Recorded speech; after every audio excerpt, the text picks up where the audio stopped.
പദവി രാജിവെക്കണം എന്നാവശ്യപ്പെട്ട് ഭരണകക്ഷിയായ LDF കൗൺസിലേഴ്സ് പാലാ നഗരസഭാ ചെയർമാൻ ഷാജു തുരുത്തിന് കത്ത് നൽകി. ധാരണ പ്രകാരം ഈ മാസം 2-ന് കാലാവധി തീർന്നു.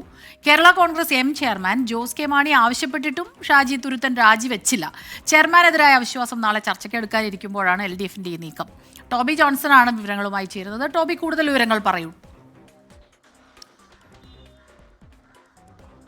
അസ്മിത, പാലാ നഗരസഭയിൽ നമ്മൾ പലപ്പോഴും ഇത്തരത്തിലുള്ള കാര്യങ്ങൾ കണ്ടിട്ടുള്ളതാണ്. അതായത് ഭരണപക്ഷത്തിനുള്ളിൽ തന്നെ വലിയ തർക്കങ്ങളും പൊട്ടിത്തെറികളും തമ്മിത്തല്ലും എല്ലാം തന്നെ പാലാ നഗരസഭയിൽ കണ്ടിട്ടുള്ളതാണ്. അതിൻ്റെ ഈ 5 വർഷക്കാലം അവസാനിക്കുമ്പോൾ ആ സമയത്ത് പോലും അവിടുത്തെ ഭരണപക്ഷത്തെ തർക്കങ്ങൾ അവസാനിക്കുന്നില്ല എന്നാണ് നമുക്കിതിൽ നിന്നും മനസ്സിലാക്കാൻ സാധിക്കുന്നത്. നിലവിൽ കേരള കോൺഗ്രസ് എമ്മിനാണ് അവിടുത്തെ ചെയർമാൻ സ്ഥാനം ലഭിച്ചിരിക്കുന്നത്. അതായത് ധാരണ പ്രകാരം 2 വർഷം ആദ്യം കേരള കോൺഗ്രസിന്, 1 വർഷം CPM, അവസാനത്തെ 2 വർഷം കേരള കോൺഗ്രസിന്. ഈ അവസാനത്തെ 2 വർഷത്തിൽ 1 വർഷമാണ് നിലവിലെ ചെയർമാനായിട്ടുള്ള ഷാജു തുരുത്തിന് പാർട്ടി നൽകിയത്. പക്ഷേ ആ സ്ഥാനം രാജിവെക്കണമെന്ന് 2-ാം തീയതി രാജിവെക്കേണ്ടതായിരുന്നു. അന്ന് രാജിവെക്കാൻ ആവശ്യപ്പെട്ടുവെങ്കിലും അദ്ദേഹം അതിന് തയ്യാറായില്ല. തുടർന്ന് ആദ്യം കേരള കോൺഗ്രസിന്റെ പ്രതിനിധികൾ 9 പേർ ചേർന്നൊരു കത്ത് നൽകി.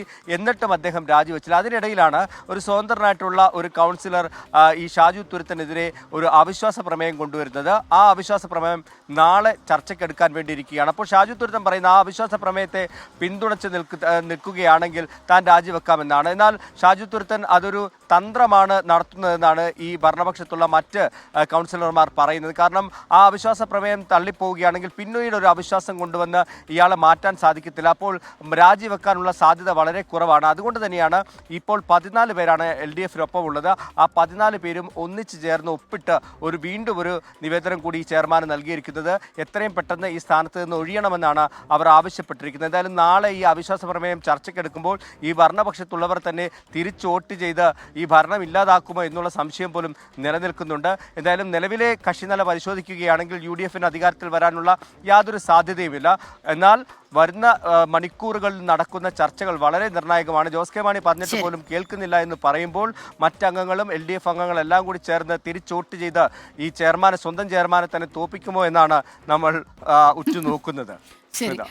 ടോബിക്ക് ഒരു ചിരിയും വരുന്നുണ്ട്. അത് ശരിയാണല്ലോ. രാഷ്ട്രീയത്തിലെ ചില നീക്കങ്ങളൊക്കെ നമ്മളെ വല്ലാതെ ചിരിപ്പിക്കും, കുറെ ചിന്തിപ്പിക്കുകയും ചെയ്യും എന്താണ് സംഭവിക്കുന്നത്. ഏതായാലും ചെയർമാൻ രാജിവെക്കണം എന്നാവശ്യപ്പെട്ട് LDF കൗൺസിലേഴ്സ് തന്നെയാണ് ഇപ്പോൾ കാലാവധി കഴിഞ്ഞതുകൊണ്ടാണ് അത്തരത്തിൽ ആവശ്യം ഉന്നയിച്ചത്. ജോസ് കെ മാണി പറഞ്ഞിട്ടും പിന്നെ മറ്റൊരു കാര്യമുണ്ട്, ഈ ഓടുന്ന പട്ടിക്ക് ഒരു മുഴം മുൻപേ എന്നൊക്കെ പറഞ്ഞ പോലെ ഒരു നീക്കമാണോ എന്നതും കണ്ടറിയേണ്ടതുണ്ട്. പക്ഷേ ഇപ്പോൾ ഒരു പ്രതിസന്ധി വന്നിരിക്കുകയാണ് അവിടെ എന്നുള്ളതാണ് വിവരം. ഇനി വരും മണിക്കൂറുകളിൽ അല്ലെങ്കിൽ നാളെയൊക്കെ ആയിട്ട് എന്താണ് ഇതിൻ്റെ തുടർ വാർത്തകൾ എന്നതും കൗതുകകരമായിരിക്കും.